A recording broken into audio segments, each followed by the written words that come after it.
పశ్చిమ గోదావరి జిల్లా నర్సాపురం మండలం రుస్తుంబాద పంచాయతీ పరిధిలోని మండవారిపేట శివారులో ఉద్రిక్తత నెలకొంది. నివాసాల మధ్య చెత్త వేయొద్దంటూ స్థానికులు భారీగా నిరసనకు దిగడంతో మున్సిపాలిటీ చెత్త వాహనాలను అడ్డుకున్నారు.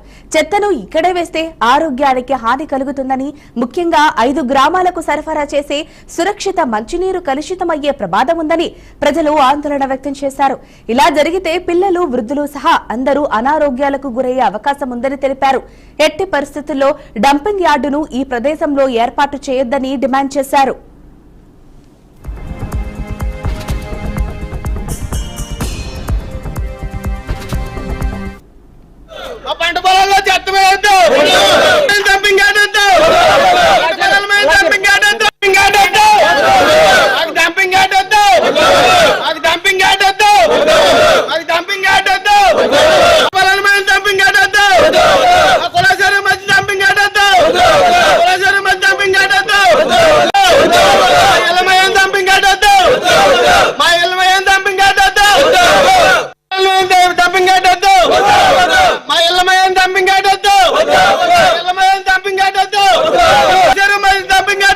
నర్సాపురం మండలం అంటే రుస్తుంబాద గ్రామం, మండవారిపేట మధ్య.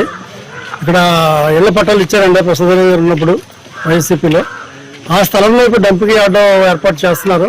ఇది కరెక్ట్ కాదండి. పక్కనే మంచినీటి సౌకర్యం ఉందండి. 2 చెరువులు ఉన్నాయి. అక్కడ 5 పంచాయతీలకి సప్లై అవుతుందండి. ఆ చెరువు లేకపోతే కనుక మాకు నీళ్లు ఉండవు, ఏముండవు. చెరువు మీద ఆధారపడి మేము నిధులు కూడా నాశనం చేసుకున్నామండి. ప్రతి డంపింగ్ యార్డ్ పెడితే ఏంటంటే పరిస్థితి ఇప్పటికే మురికాలో నిండిపోయి మొత్తం చేలు కూడా ఓడ్చుకుంటూ పోయింది. దాన్ని బట్టి మీరు అందరూ ఆలోచించి డంపింగ్ యార్డ్ ఇక్కడ లేకుండా చేస్తారని ఆశపడుతున్నాం. నర్సాపురం మండలం చివరి మండవారిపేట అండి. మాకు ఇక్కడ డంపింగ్ యార్డ్ పెట్టడానికి చూస్తున్నారు అధికారులు. అది ఇక్కడ రక్షిత మంచినీటి పథకం ఉంది. దాని ద్వారా 4 పంచాయతీలు వాటర్ వెళ్తుంది. అది కలుషితం అయిపోతే మా పొలాలన్నీ నాశనం అయిపోతాయి. అయితే గృహాలున్న మధ్యలో పెట్టడం ఏంటంటే ఇక్కడ మేము దానికోసం చాలా ఖండిస్తున్నాం. మా గ్రామం అంతా ఏకమయ్యి ఇక్కడ ధర్నా చేస్తున్నాం. మాకు ఇటు అధికారులు సహకరించి ఇక్కడ డంపింగ్ యార్డ్ లేకుండా చేస్తారండి. ఇవన్నీ పాడైపోతాయి. మనం ఇక్కడ పిల్లలతో ఇవి ఉన్నామండి. భూములు ఇవన్నీ పంట పొలాలు కూడా ఉడతలేదు. కుళ్ళు కూడా ఇలా వచ్చేస్తుందండి. మేము ఎలా బతకాలండి? ఇక్కడ ఇళ్ళ మయన్ని ఇలాగ ఎట్టేస్తున్నారు. మాకు ఇలా నాశనం చేసేస్తున్నాం. మేము ఎలా బతకాలి చెప్పండి? ఈ డంపింగ్ యార్డ్ లో ఇక్కడ ఇళ్ళ మయన్ని ఎట్టుకుంటారండి. మమ్మల్ని నాశనం చేసి ఇలా పిల్లలతో ఇలాగ ఉన్నామండి.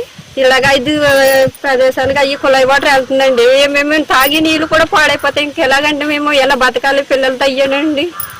ఇలా బతకాలి. పంటలు కూడా పొట్టు ఎవరు ఓడ్చలేదండి. ఆ కుళ్ళు నీరు కూడా ఎలా వచ్చేస్తుంది? మేము ఎలా బతకాలి చెప్పండి? ఇలా ఇళ్ళమయ్యండి డంపింగ్ యార్డ్ ఎట్టండి. ప్రభుత్వాన్ని అడుగుతున్నాండి, మాకు న్యాయం చేయాలి. మేము వెళ్ళలేమండి. లారీలు కూడా ఆపేస్తాం. మేము ఎలా బతకాలి? ఇక్కడ పిల్లలతో అయ్యానండి. భూములు అన్ని నాశనం అయిపోయినాయి. పక్కన పంటలు లేవండి. ఎలా బతకాలండి? మేము ఇళ్ళమయ్యని ఎట్టేస్తున్నారు. భూములు కూడా కుళ్ళు నీళ్ళు కూడా ఎలా వచ్చేస్తాయండి? మేము ఎలా బతకాలండి? మాకు న్యాయం చేయాలండి. న్యాయం చేయదాకా మేము ఊరుకోమండి. ఏ ప్రభుత్వం అని ఎంతలా ఓట్లు అని ఇయ్యని వస్తున్నారు వేస్తున్నాం. మాకు ప్రభుత్వం న్యాయం చేయాలండి. మేము మట్టికి మొదలమండి. ఏంటి ఇళ్ళమైన చేస్తే ఎలాగండి?